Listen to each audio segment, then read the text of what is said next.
Let's pray. Father, I thank you for this day and this opportunity that we have to be here in your house. Lord, I thank you for your love. I thank you most of all for your very presence here among us. Lord, your word says that where two or more are gathered, you are there in the midst of them. And I thank you for being right here. Lord, we're here today to meet you and to glorify you, to worship you and to learn from you, to become more like you. I pray that you will open our hearts and our minds. Let your Holy Spirit just flood us as we listen, as we sing, as we pray, as we worship. Lord, so that we can wring every last drop of you out of this day. I thank you so much, Father, for your love. Thank you for these that are here. Lord, I pray for those that are traveling. Lord, we have some that are gone traveling, and I ask you to be with them. And Lord, I know that Mary was wanting to especially share the gospel with her brother Don. I pray that you will help that to bear much fruit. Lord, I pray for his salvation. And Lord, I pray for healing to come to Vivian because she's still so ill. And be with Ernie and keep him healthy and give him strength as he cares for Vivian at this time. Lord, bring them back to us. We miss them when they're not here. Strengthen them, heal them. Lord, be with those that can't be here because they are working. Lord, I know they would rather be here, but they have to take care of themselves, their families, and others. So bless them in this and just let them know that we miss them and that we love them. Thank you so much, Father, for all that you do. We pray this in your name. Amen. Go ahead and be seated.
This is my daily bread. Your very word spoken to me, and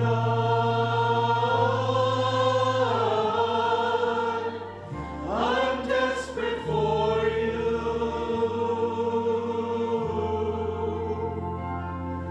and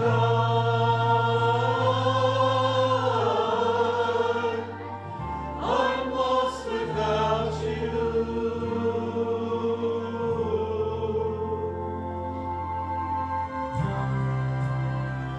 This is the air I breathe.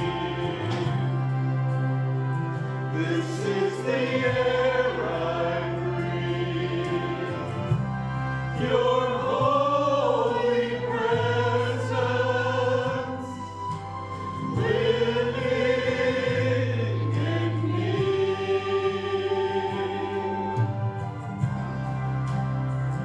This is my daily bread.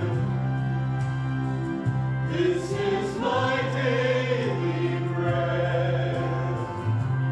Your very word spoken to me, and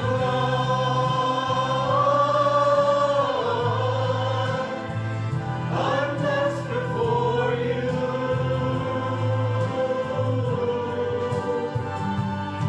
and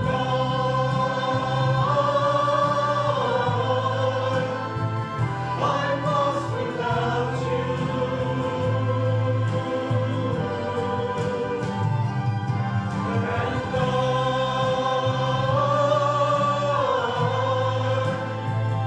I'm desperate for you, and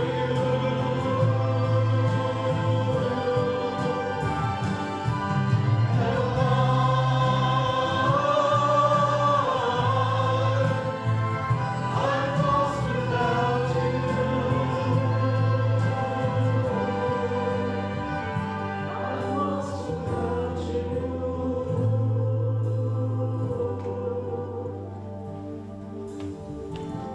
Thank you. You may be seated. The children, you're dismissed to go to the nursery. If God's word spoken to you through his Bible, if this is your daily bread, my question is, how many of you would be starving today because you haven't been reading? It's so very important that you be reading your Bible.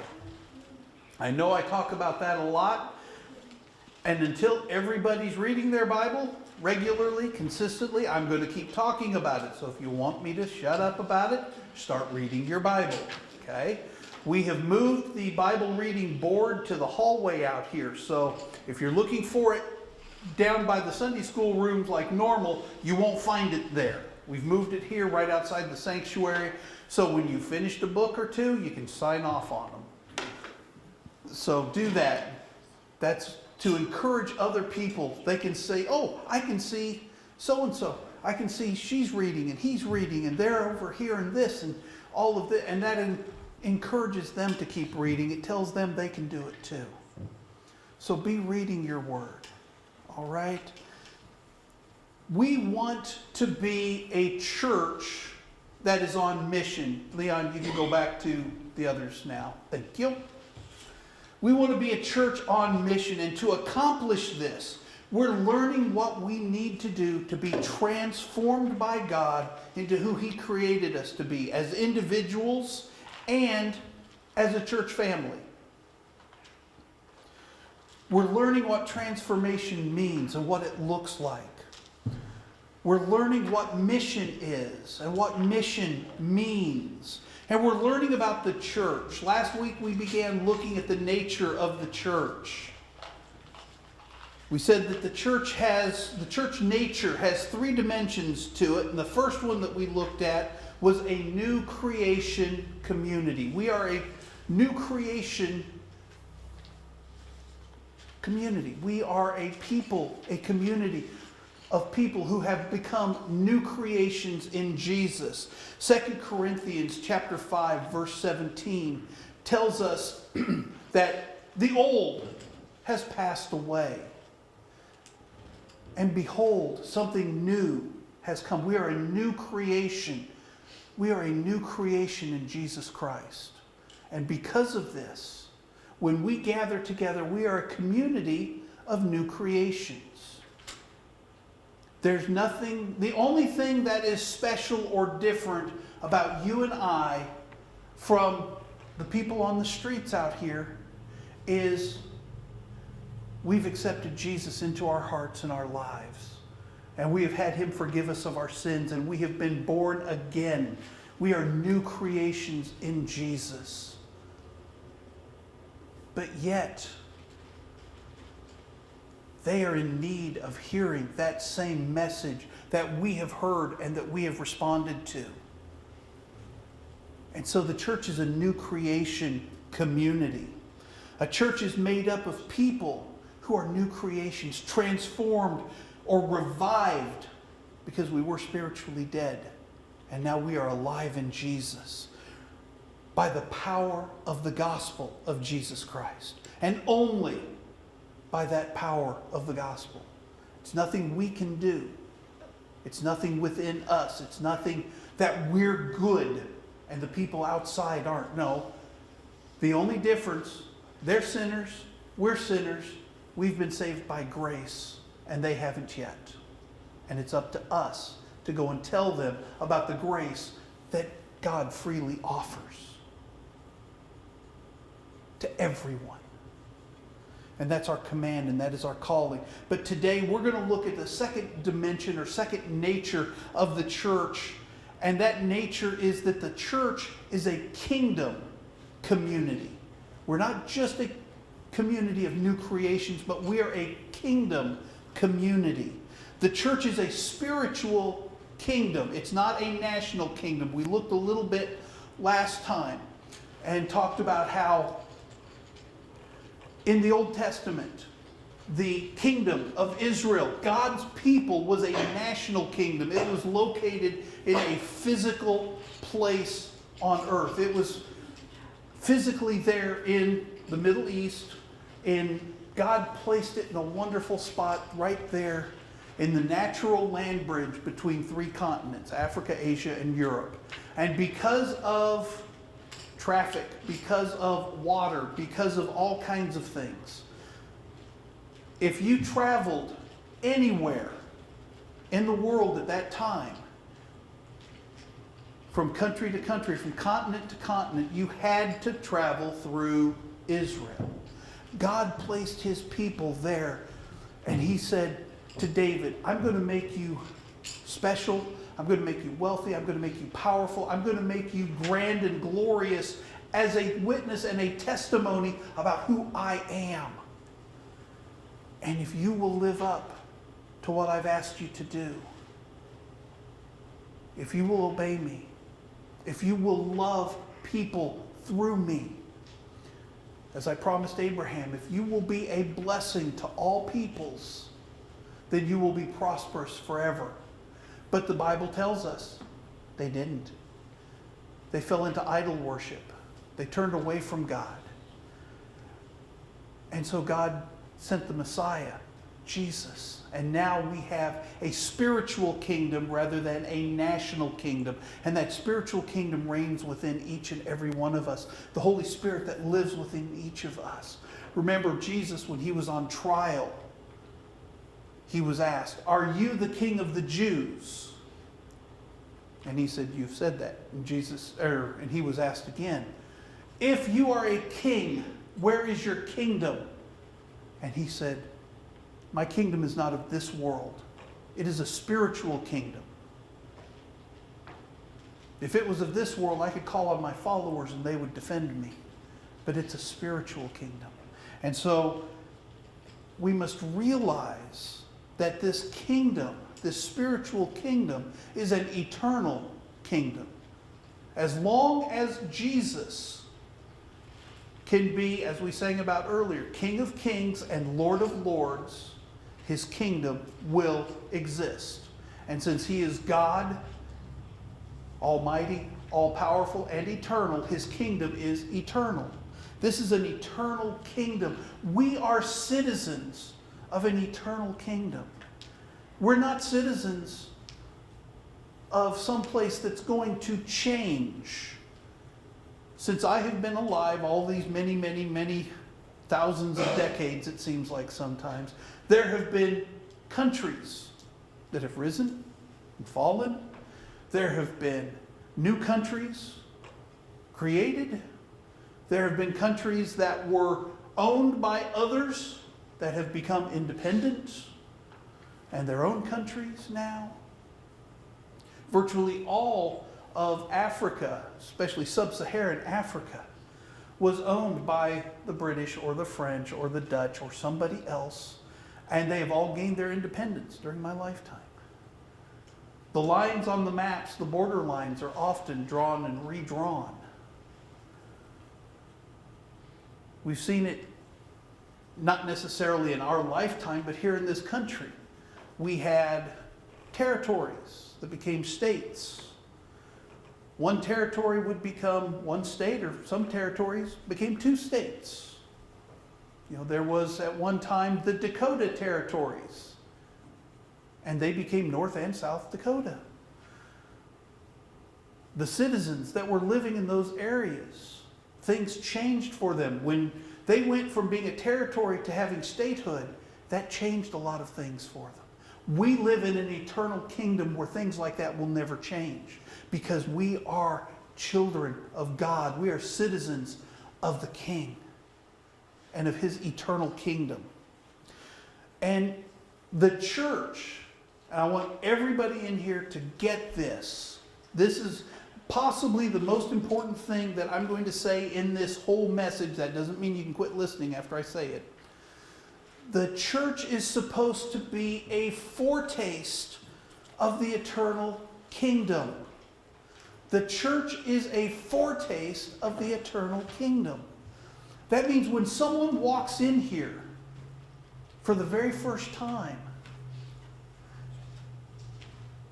they should get a taste, a small, minuscule, tiny taste of what heaven is like.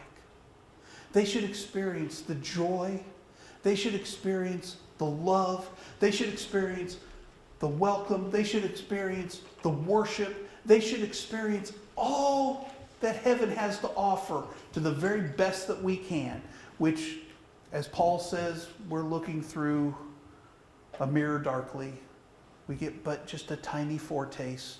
We still have our sins. There will be no sin in heaven, praise God. We have our pains, we have our diseases, we have our issues.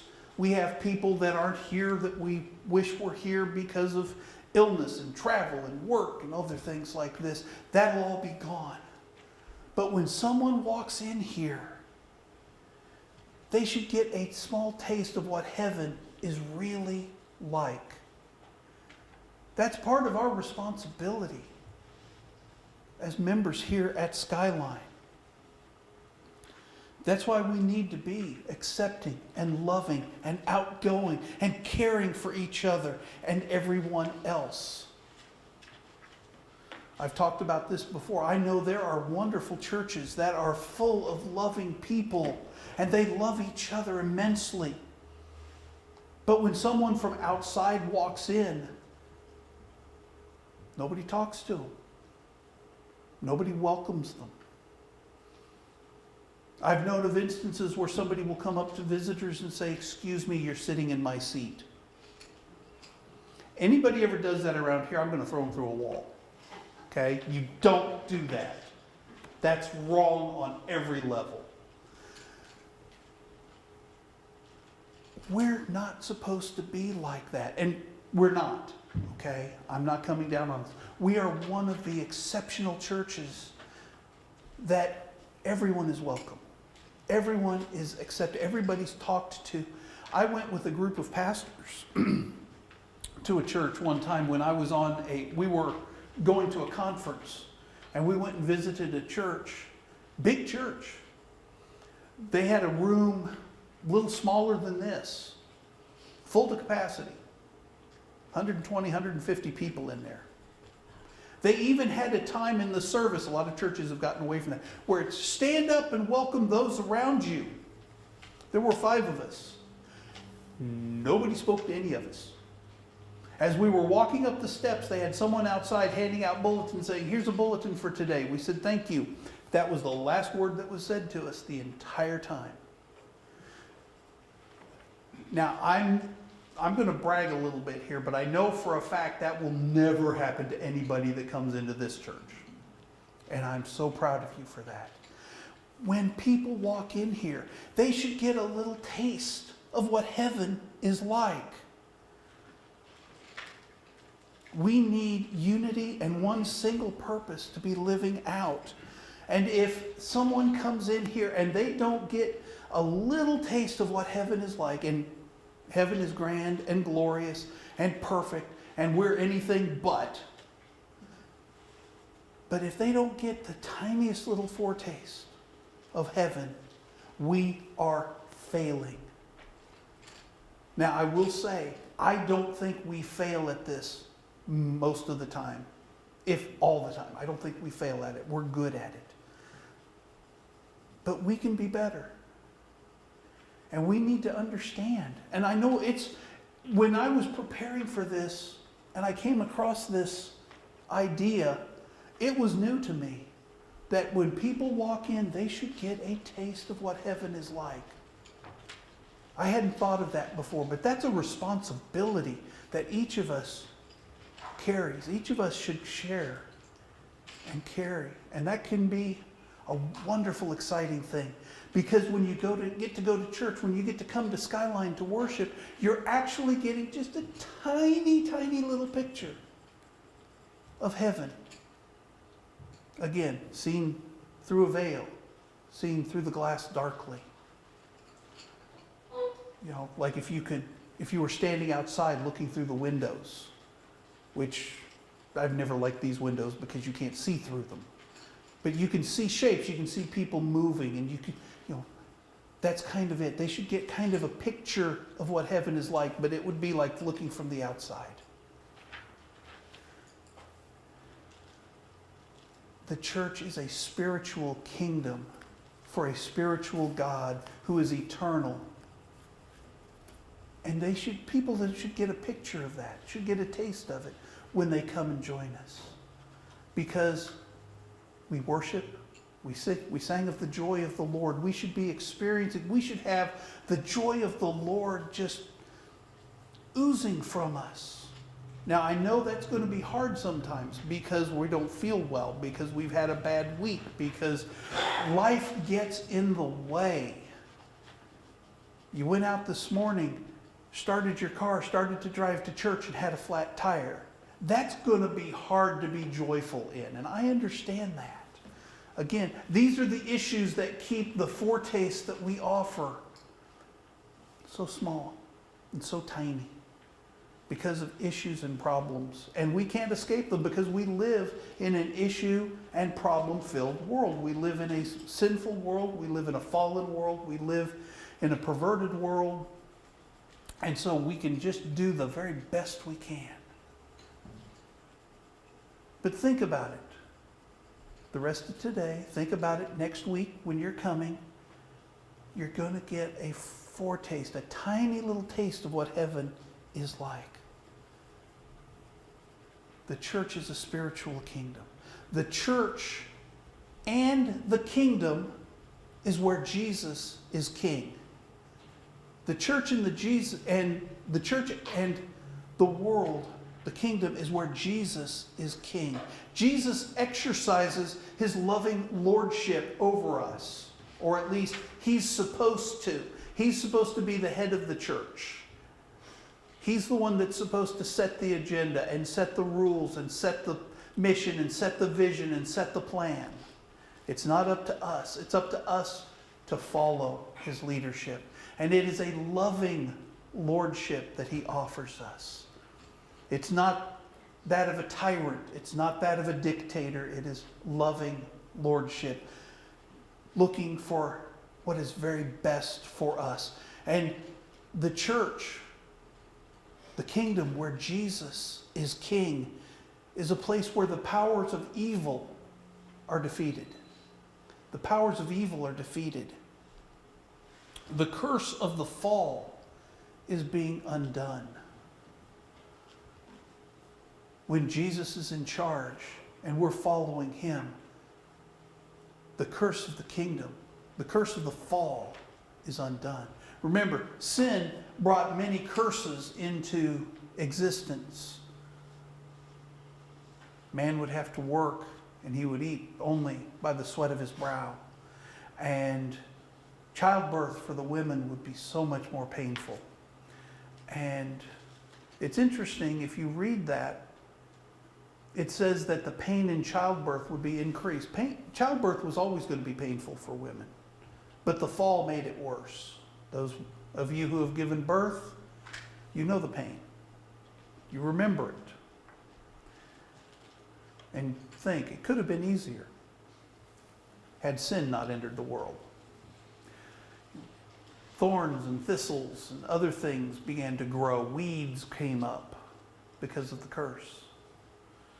And it's not spelled out in the scriptures. And I'm going to go on, this is just my own personal opinion.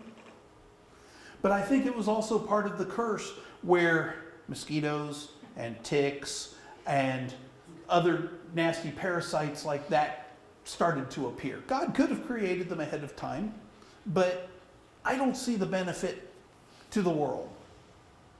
So I think they might have been part of the overall curse as well. 2 Corinthians 2 Corinthians 5:17. All those who are in Christ are a new creation. The old things have passed away and something new has come. In the church where Jesus is king, in the kingdom where Jesus is king, all things are being made new. All things are being made new. We're being transformed. You've heard this talked about probably before. The process of salvation, it begins when you say, yes, Jesus, I'm a sinner and I can't save myself and I need you to forgive me of my sins because I can't earn forgiveness. That's not where it ends. That's where it begins. And then the rest of your life you grow, and the rest of your life you mature, and the rest of your life you are being transformed. You are growing, you are maturing, you are becoming more like Christ. You're being made new. You're not completed yet. It's a ways out there. But it is coming to completion. Paul says that he believes. And this is our VBS verse this year. He who began a good work in us is faithful to carry it on to completion until the day of Jesus. We're being made new and God is faithful to complete the work. And until God completes the work, we've got more growing and more learning and more maturing to do. So the church is where Jesus is king. The church, and this next point kind of ties into this. It all fits together. The church is believers living under the rule of King Jesus. The church is believers living under the rule of King Jesus. I've been in a church where Jesus was not the king. The pastor was. He set the rules. What he said goes. What anybody else wanted to do didn't matter unless he agreed to it. That's not the way a church works. That's not the way this one works. That's not the way this one will ever work if I'm here. Because I know I'm not God. I'm not that good. It's believers living under the rule of Jesus. But the thing is, the rules that Jesus gives us are only for our benefit. Nothing to harm us, but it's all to help us. Believers who live under the rule of King Jesus. Believers love Jesus and they obey him. This is the key. This is the biggest key. Believers love Jesus and obey him. John chapter 14, verse 15 has a very simple, very easy verse for you to memorize. You should know this one. You should mark it down. John 14, 15. If you love me, you'll keep my commands. And we've looked at this verse before. This is a great promise. Because what God is saying here, what Jesus is meaning, is he says, if you love me, if I am within you, if the Holy Spirit resides within you, you will have the power and the ability to keep my commands. This is not necessarily Jesus standing wagging his finger at you. If you love me, you'll keep my commands. If you love me, you're going to obey me, like some parents have to do with children when their children don't behave. No, if you love me, you'll keep my commands. Believers love Jesus and obey him. We grow together. We grow together to become who we're created to be. In the Old Testament, I believe it is Isaiah, talks about iron, as iron sharpens iron, so one man sharpens another. We grow together. Each of us growing, maturing together. That's what a church, that's what a family, that's what a community does. It's not just one or two people growing and everybody else just kind of sitting there. It's not one or two people being involved and serving and doing everything. No, it's everybody together. It's what a family does. In a family, everybody has something that they do. Once they get old enough, once they get mature enough, physically, mentally, emotionally, we grow together as a church, as we spiritually grow individually. We grow together. And as we're growing individually, we grow together corporately, we grow closer corporately, and we're always looking to add people from the outside to bring them into our family, because that's so wonderful and it's so important. And we obey Jesus because Jesus is King. We obey because Jesus is King. We love him and we obey him because he's the King. We don't obey him because he's not in a position of authority. Very few people that I know of obey the speed limit because there is no authority behind the speed limit. No, there is an authority. And if you don't want to get tickets and you don't want your insurance to go up and you don't want to spend a lot of money paying off the tickets and going to classes and things like this, then you're going to obey the speed limit. Because otherwise, there's some authority. Jesus is the authority. He is the King, and so we obey him. We love him, we obey him, and he is our authority in life. The world wants to tell us, our culture today says that you can be your own king, you can be your own boss, you can be in charge of your own life, you can set your own rules, and we know that's not true. The Bible is full of examples of people who did that. And in case you haven't read your Bible, I'll give you a hint. It doesn't end well for any of them. And it won't end well for you if you decide you want to be king instead of Jesus. The church is believers living voluntarily, graciously, happily, under the rule of Jesus, because we know we are much better off with him than without him. And I have never met a person who said, you know, I was a lot better off in my life before I met Jesus. My life was happier, my life had less problems, my life had more direction, my life made more sense. I've never met anybody who says that, because Jesus puts everything together. The church is a kingdom community, and this kingdom community has basically three dimensions to it. It has basically three dimensions to it. The three dimensions is a great calling. A great calling. See, that calling is a calling to worship and a calling for life. It's a lifestyle. It's following Jesus in all things. It's a great calling. It's worship. It's life. And then part of that calling is to glorify God in worship and to glorify God with our lives outside these walls. The great calling, the worship and life begins inside these walls, but we glorify God in worship outside these walls. We share the good news with those who don't know. The great calling is the first dimension. The second dimension is the Great Commission, which is making disciples and teaching and baptizing new believers. One of the things that we miss so much about the Great Commission, it says, go and make disciples. And we go, okay, that means we're supposed to share our testimony, share the gospel with people. Yes, it is. And when they accept Christ, they have become a disciple. But Jesus didn't stop there. He said, baptizing them in the name of the Father and the Son and the Holy Spirit, and teaching them to obey all I've commanded. Teaching new believers. Teaching existing believers as part of the growth process.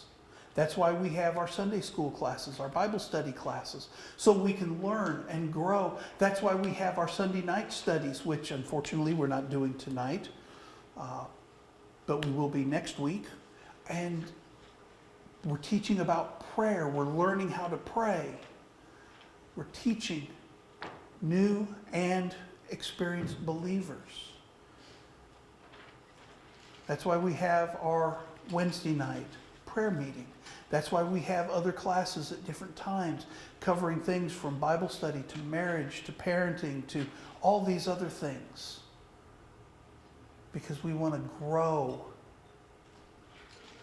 believers in obedience to the Great Commission. And then the final part is the Great Commandment. This is the third dimension, the Great Commandment. And the Great Commandment is very simple. Love God and love our neighbors. Love God and love our neighbors. This is the Great Commandment. Jesus said, love the Lord your God with all your heart, with all your mind, with all your strength, and love your neighbors as yourself. We talked a couple of weeks ago about love.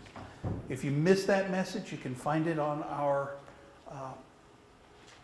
Facebook page. You can find it on our YouTube channel. And we're looking for subscribers to our YouTube channel. We had to get a new one. It's Skyline Baptist Salem. You can search for that. You can subscribe and get all of our videos there. A kingdom community is based on the citizens of the kingdom. The United States is based on the citizens of the United States. I'm not going to get political or anything here, though there's a lot of room to, but I'm not going to. The citizens are the ones that vote. The citizens are the ones who make the rules. The citizens are the ones who are elected to serve. And the kingdom community is based on the citizens of the kingdom. Those of us who are believers in Jesus are to be living out the kingdom principles,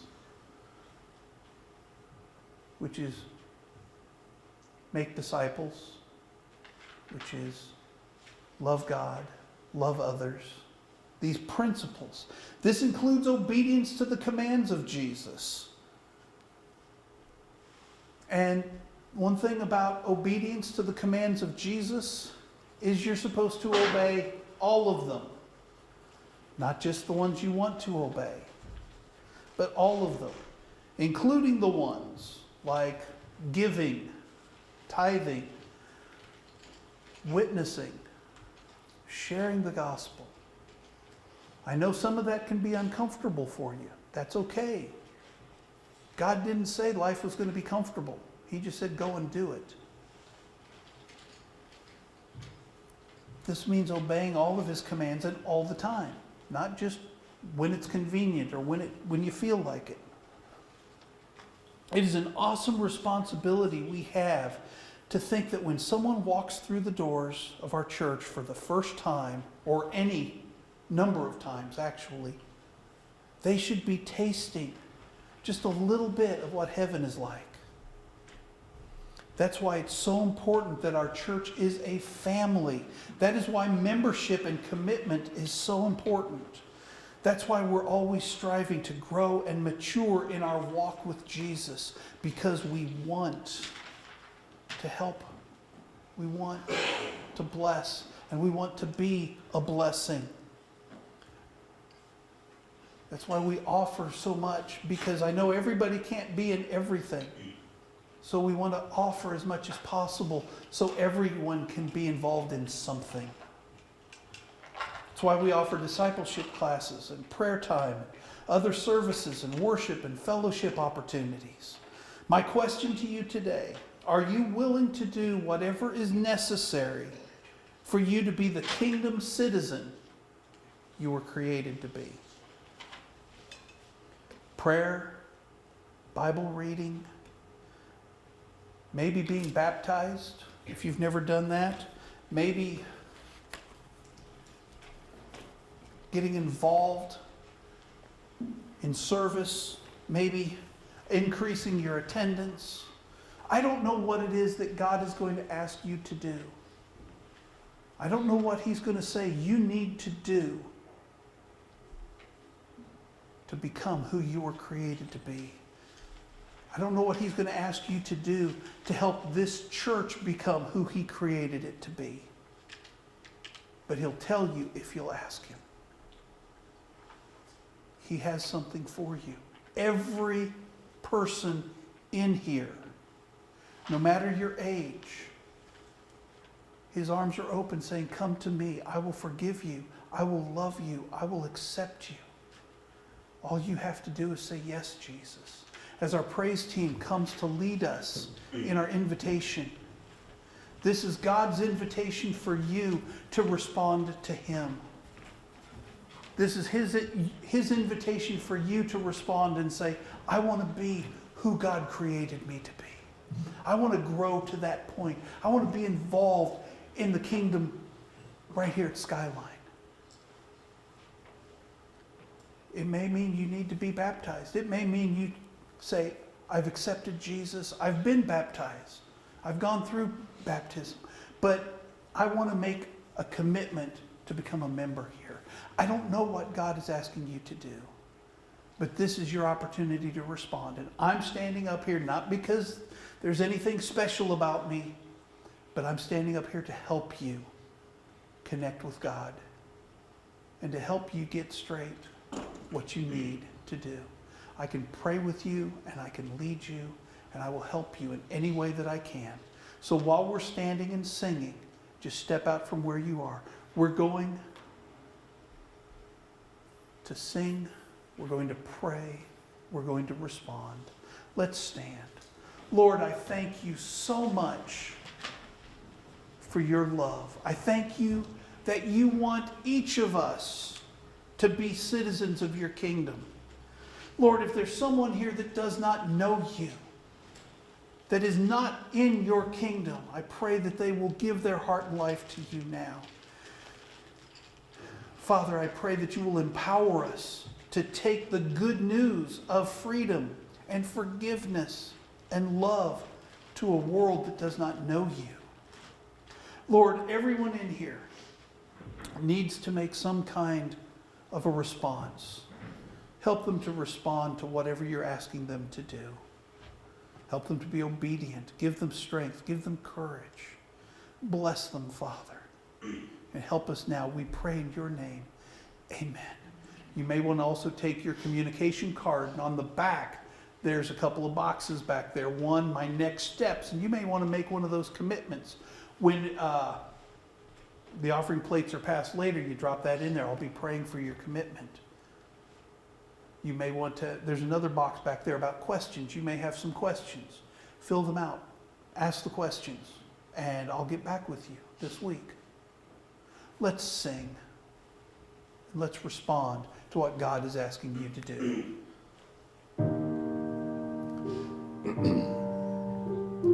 Turn your eyes on Jesus. That's where they always belong.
Invitation for you is still there.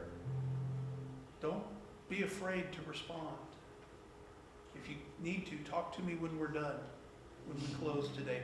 For now, we're going to move to our time of giving, to worship and giving through our tithes and our offerings.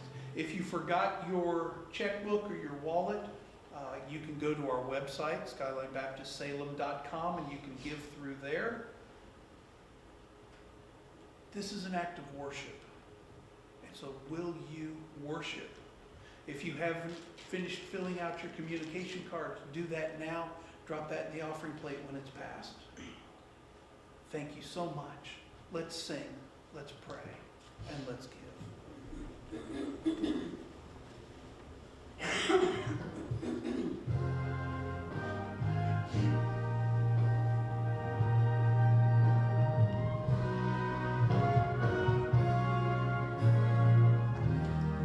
Well done.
will bow before the throne of God.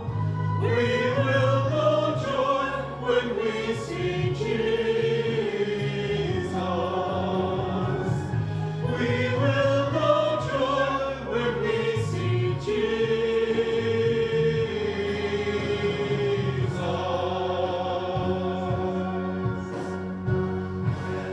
Prayer. Jim, would you mind dismissing us in prayer, please?